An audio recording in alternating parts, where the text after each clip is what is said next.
Hello, friends. Welcome to the very first episode of Lead Empowered TV, where we have real conversations that transform how we lead, work, and live. I'm your host, Nathan Mitchell, and today we're diving into a topic that has become more relevant than ever before. How do we build trust-first businesses in a low-trust world with my good friend, Mike Ashabraner, also known as the Redneck Connector. Mike is the founder of the Hounds of Business Community. It's a growing network that's really redefining what it means to do business through relationships and not transactionally.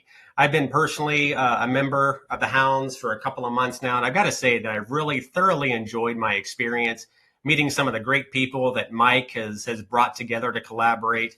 Mike, it's great to have you here, my friend. Thank you so much for what you're doing for small business owners, for entrepreneurs, and the incredible platform and community that you're building. It's really something special, man. I got to give it to you. Well, hey, my friend, appreciate you being here, and I'm blushing like a tomato already. But hey, as long as we're doing the things that attract and retain rock stars like you, Nathan, man, I know we're on point. So pleasure to be here and love having you in the pack, man. Yeah, you bet, man. I appreciate it. Just real quick before we get into our first question, where did the Hounds come from? How did you get involved in this kind of work? And just a couple of minutes of a short story, if you don't mind. Yeah, real quick, and I'll give the little mini version here. I have a group call for the extended version. But you ever heard Chris Rock joke about Mark Zuckerberg making Facebook because he didn't have any friends? Nathan, that's exactly why the heck I created the Hounds, man. I did not set out for this. There's a funny backstory of how I got into finance. And most of my life, the vast majority of my life from childhood, I was dirt poor. I grew up mostly in the country, also spent time in the city, and I was all passion and no clue. So when I finally got into finance, I stunk at it. I mean, I didn't know, it was really hard. So when I stumbled upon the Hounds, I was 40 years old and quite honestly, sick and tired of being sick and tired. I said, you know what? If I can't build a business as me, right? Because before we're people, we're business people, or before we're business people, we're people. Sure. And I just got tired of it because everybody out there seemed to say, well, if you have to build a business, you have to do it this way. And it felt to me like they're trying to get a dog to meow. What's Right? the point in being an entrepreneur then, right? Well, exactly. And so, Yeah. but again, the Webster's definition and what we're being taught are different. And so, I just dropped it. I said, instead of trying to figure out how to sell me, my financial services and all of this stuff, the corniest thing you'll ever hear a country guy say, probably, I said, what if I just loved on people? Yeah. And the rest is Imagine history. that. What Yeah. a noble concept.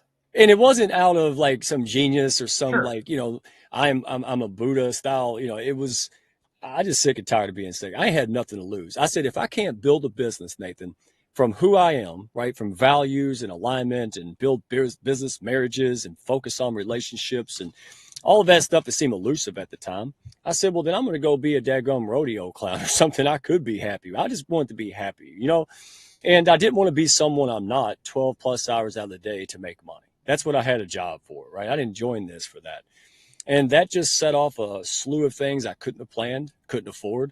And it's like the universe just opened up and said, we're going to help this guy finally, right, in his 40s. And that's the short version, brother. Yeah, well, man, you're building a community that really thrives on real connection and collaboration, which is something different that I've seen with a lot of networking groups. So kudos to you for that, brother. It's a great system for sure. I've been experiencing it firsthand, as I mentioned at the top of the show. I've been in it for a couple of months now, and you talk a lot about trust, and I want to get into that in our time together today. In today's world, trust, especially in the world of business, it seems to be really in short supply. So a couple of things. One, why do you think it has become so fragile? And what's the cost for small business owners and entrepreneurs who just ignore that reality in this new world that we find ourselves in and all the challenges that come with it? Well, that's a great question. And honestly, I don't know why or how it started, but I do know how it affects people today, especially folks like us. And when I say folks like us, I mean people that they're just naturally not geared towards transactions only, right? They really enjoy people. They love others. They don't want to be feeling, even if they sell something or they provide a service, they don't want the feeling of feeling like the sleazy salesperson, right? They want to build authenticity, and they kind of have this, I thought I was alone at the time. I wasn't alone, Nathan. Everybody's just better at hiding it than I was. So if you're out there thinking, man, I feel the same way, like Where do I fit in to lead with heart first and all of this stuff? Well, hey, join the pack. I mean, go check us out. But I'll tell you what it costs you. If you are a heart-centered person that wants to build business marriages, you have no, you're just not interested in that one night stand transactional stuff. I'm not knocking it, right? There's a place for it. I'll even do business with people who lean that way, who are honest that way. But I prefer to go out there and push people up. And here's why.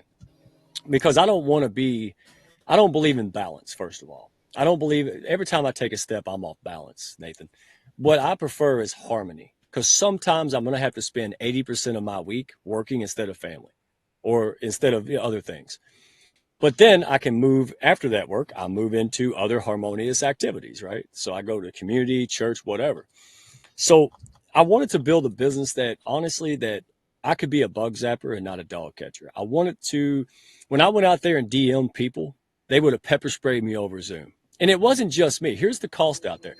Building a business is hard enough. Expanding a business is hard enough. Now we have to overcome, especially online, especially on platforms like LinkedIn. Now we have to overcome another mountain called the trust factor. The trust deficit is the size of the national debt. So think about this, folks. If you're sending out a heartfelt or a valuable DM, right, you're generating curiosity. Think about how many silly, goofy, meaningless emails and DMs you got today, this week. So how can you expect other people to distinguish your heartfelt, valuable DM compared to the other 50 goofy DMs that mean nothing, right?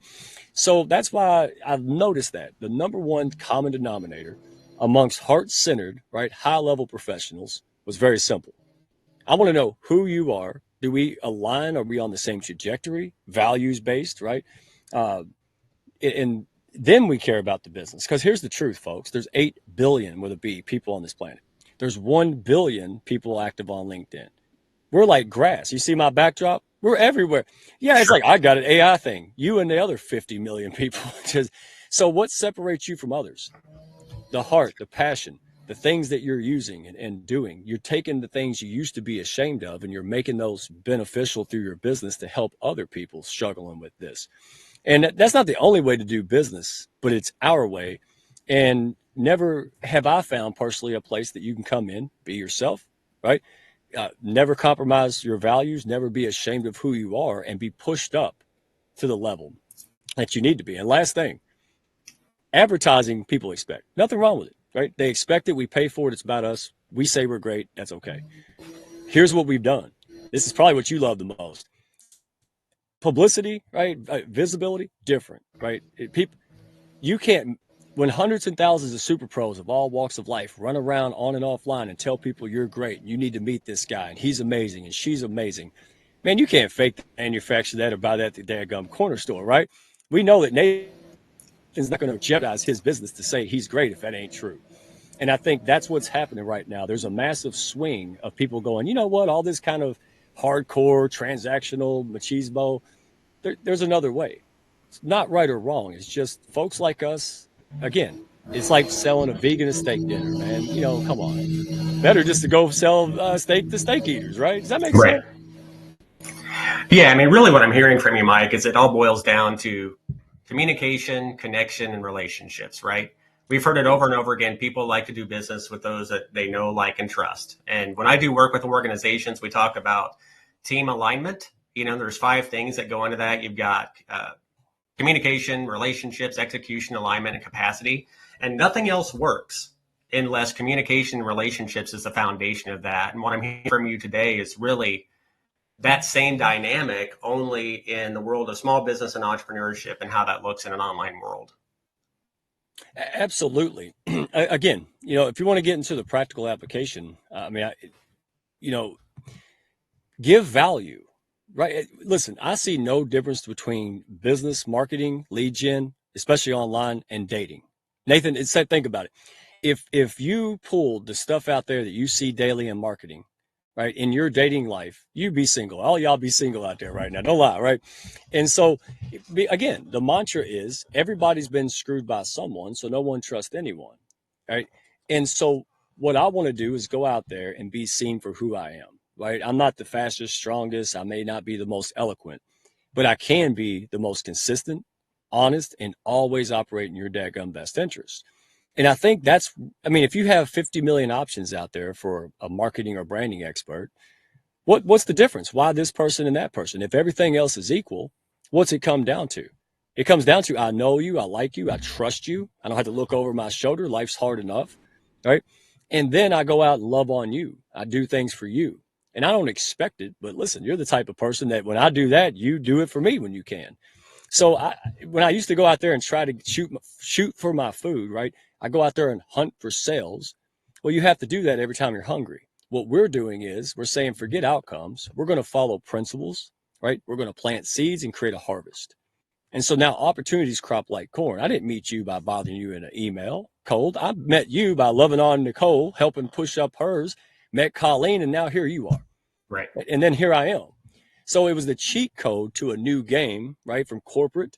Now it's a new game called entrepreneurship. And the cheat code of that is trust-based business, trust-based intention and mindset.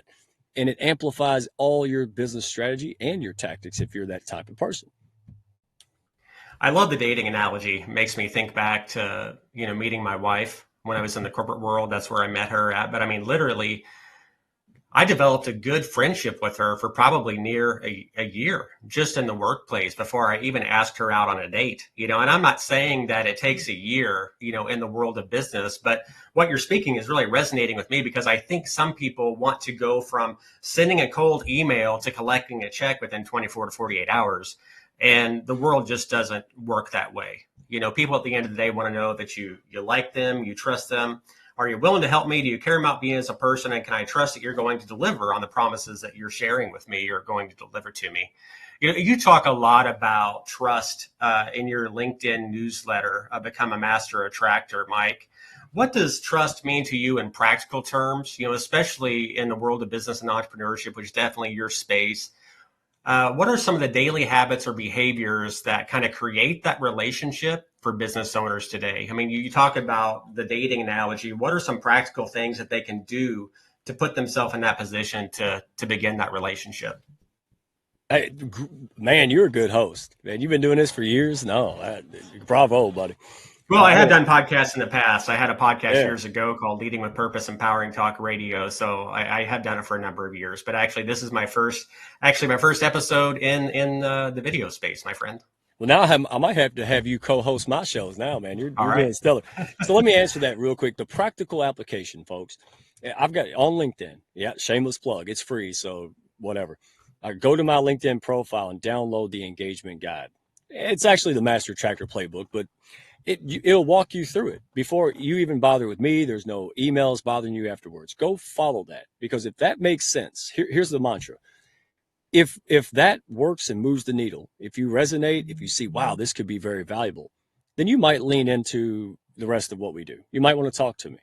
And if it doesn't work, you're welcome. You're welcome, because I'm not going to try to sell you $1 million or even a $1 trinket that you clearly don't need. That's the trust factor. Does that make sense? I don't have to sell helping people reach their goals and dreams through entrepreneurship. They're hungry. They want to go out there. They want to make an impact, leave a legacy, and build time, money, and freedom that they can only do most cases through a business, right? That operates eventually independently of them.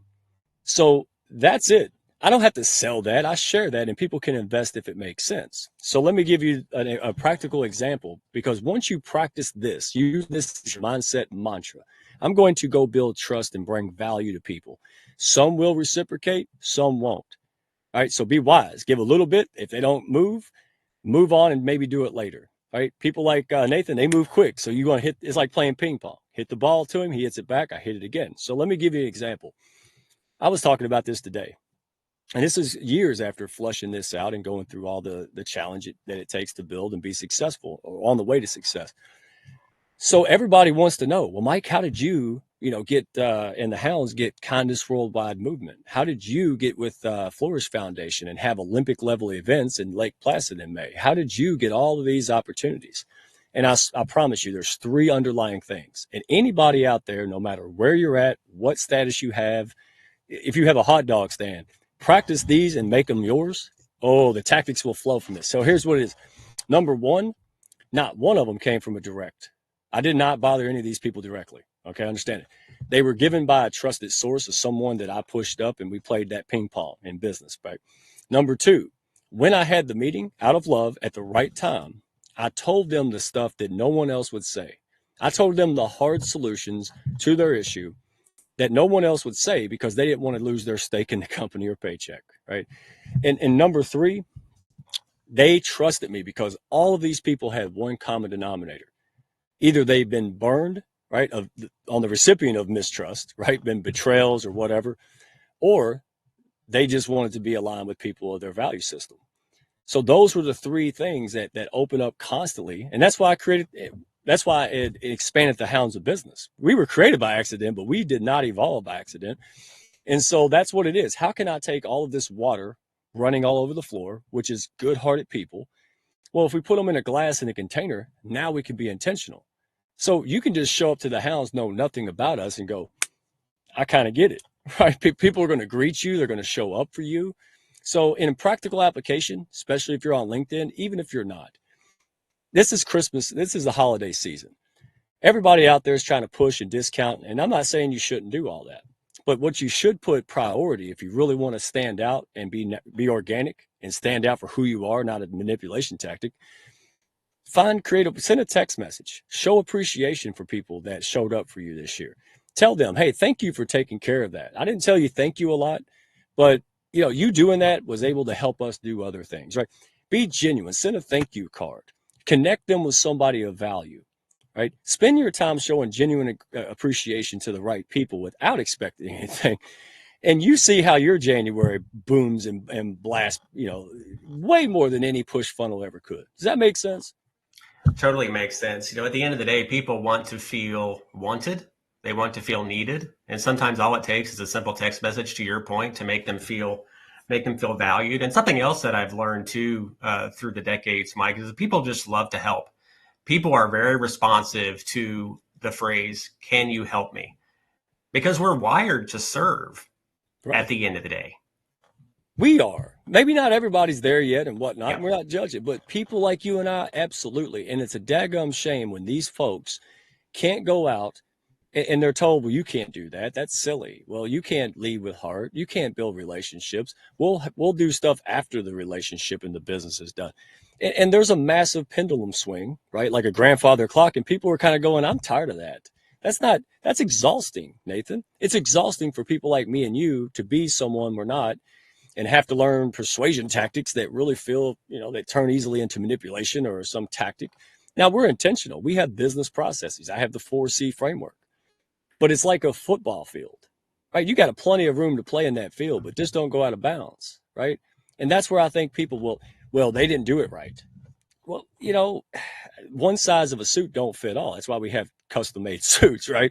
And so that's the principle. I didn't mean to cut you off, but you're absolutely right. People out there they're shrinking back when they should be leaning in. They're ashamed of what they're not good at. They're ashamed of not having proper brands or whatever. And they're also ashamed of their past story. And I'm here to tell you, that's the only reason I'm here today. That's the only reason folks of Nathan's caliber deal with me. Because what I used to shrink away from, well, that's what makes me relatable, right? Because everybody else out there, somebody in this world, a lot of somebodies, no matter what it is that you overcome and you're passionate about, folks, they're just not opening up about it. You could be the first one to put a bullhorn to it and you fill the dreams. If you're old as me and you remember that movie, you build it, they'll come. So stop hiding, all right? You get courage before confidence. People, how'd you have the confidence? I didn't. I had courage to look like a donkey. I got beat up the first time I let myself out. And thank goodness I did, because if I didn't do that, none of y'all be here right now. And I wouldn't be living a daggum dream, brother. Well, Mike, we've got about 5 minutes left in with our time together today. So let's shift gears here for a moment and explore the challenges that come when trust is broken, because really, we're all broken individuals in one way or another, right?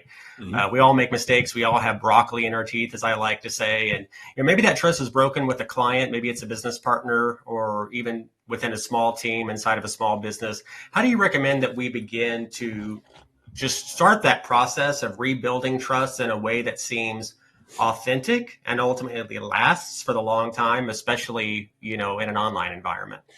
Boy, I'm glad you didn't ask me this a year ago, because I don't know if I could answer it, or at least wisely, right?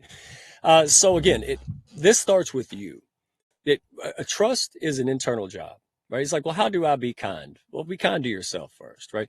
So this whole thing hinges on becoming your best self, which for me and a lot of others was taking personal responsibility. The day I stopped playing victim, it doesn't mean bad things didn't happen. It doesn't mean it was right. I'm not waving it away. What I'm saying is nobody's coming to save me. Like Goggins says that, right? I'm either going to wallow in this, or I'm going to figure out how to conquer this. So once you do that journey, and I know it sounds crazy, but you could have the best business funnels and sales funnels on earth. But folks, if you don't believe you 1,000,000%, if your self-worth isn't dialed in 100, you're bleeding at least 50% of your sales. Believe it. I've lived it. So first of all, get you right. Because then when you see other people that misstep, intentional, unintentional, you know how to deal with that. So there's a balance. I have great empathy. If someone breaks trust with me, yeah, it's going to be a minute, right? I'm not going to be foolish nowadays. But I have great empathy and compassion. And when people see that you are not a pushover, that you can stand firm, do the hard work, especially as a leader, decision maker of a company or community, but you temper that with empathy, right? So I have to do what I got to do. I can't let cancer in an organization, just like you can't let cancer in your body. But the way I do it, that either strengthens your leadership and your community and your members, or it can decline that. So, in other words, don't burn a bridge. Be firm, be resolute, but understand that person, they may be on a different journey. And I've had people come back to me 2 years later and say, hey, I was going through stuff. Mike, wasn't nothing to do with you. And because I took that real high road, the show of true strength, right? Because it's easy to lash back out. That's easy. That's human nature. It's not easy to stand firm and say, here it is. But I left the bridge open. So I think you drive the bus and the bus doesn't drive you, then trust comes as a natural byproduct. The trust comes from you trusting yourself. Now you know how to navigate. So instead of wishing the waves away, man, learn how to surf better. That's the key. When life threw me dog doo-doo all my life, and I kept ducking it and yelling about it, said all my life sucked. And then one day, the formation of the Hounds, I said, what if I turned this dog doo into fertilizer? Because fertilizer sells big. It's $1 billion industry, right? That's your choice. That's your fork in the road, folks. You either do that or you struggle until you make that daggum decision. And that's all it is. Because then what do? I promise you, once you make that decision and get your butt off the couch and start walking around, man, the universe and things will find you. It will open up. All right. But you have to have the courage. It ain't going to come sit down on the couch with you. All right. Does that make sense? And I'm Totally going to makes say that. sense. I want Yeah, people to get up. I can't say it better than that, Mike. So I'm glad that you did. This has been such a valuable conversation today, especially in a time when so many leaders and business owners are hungry for genuine connection, relationships, and most importantly, the trust and credibility piece, which we've been talking about for the last 20 minutes or so. Mike, how can somebody take that next step with you? How can they get involved with the Hounds of Business Community? What's the easiest way for them to do that? The easiest way is I live on LinkedIn, folks. So Mike Ashabraner, ASH, and a bunch of other letters. Or you can just go to LinkedIn/n/redneck1. You can also find us on YouTube. So we have it's not just me. We got a great library of top level folks like Nathan and their shows. So go to Hounds of Business on YouTube. Or you can even email me. Best one is mike@redneckfinancialcoach.com. And again, I have group calls. You can just come in and check out, networking, right? People feel us before they understand us, right? And we're not just a community. We're still gathering like Dr. X of the X. We've got Phil the Connector community. We have Colleen's network. We're gobbling up everything to make it affordable and accessible. So when you come into the Hounds, you get what you need, not what we want to sell and what we have, right? So don't be shy. Have a conversation. We're not going to push you. We just want to inform you so you can come now or later. Or maybe you got a friend who's crazy and you're like, oh, it ain't for me, but Sally will love you crazy people. That's it. We share it. We don't sell it, and you can invest if you want to. Thank you, my friend. I appreciate it. Well, thank you again, Mike. And I want to thank all of our viewers today for watching. And remember, leadership isn't about positions or titles. It's really in those moments when we realize that it's not about us. There's a bigger purpose at work here in our lives and our businesses. And it's our responsibility to fulfill those obligations. And that's really when great leaders are born. So I want to wish you guys happy holidays. We will see you again. God bless. Thank you again, Mike, for being here. I really enjoyed this conversation. It's been fantastic. Yeah, brother, this has been and you got an all-star lineup, folks. So you better put this on your calendar. I'm honored to lead the charge, brother. All Love right. having you in the house. Thank you, my friend. Appreciate it.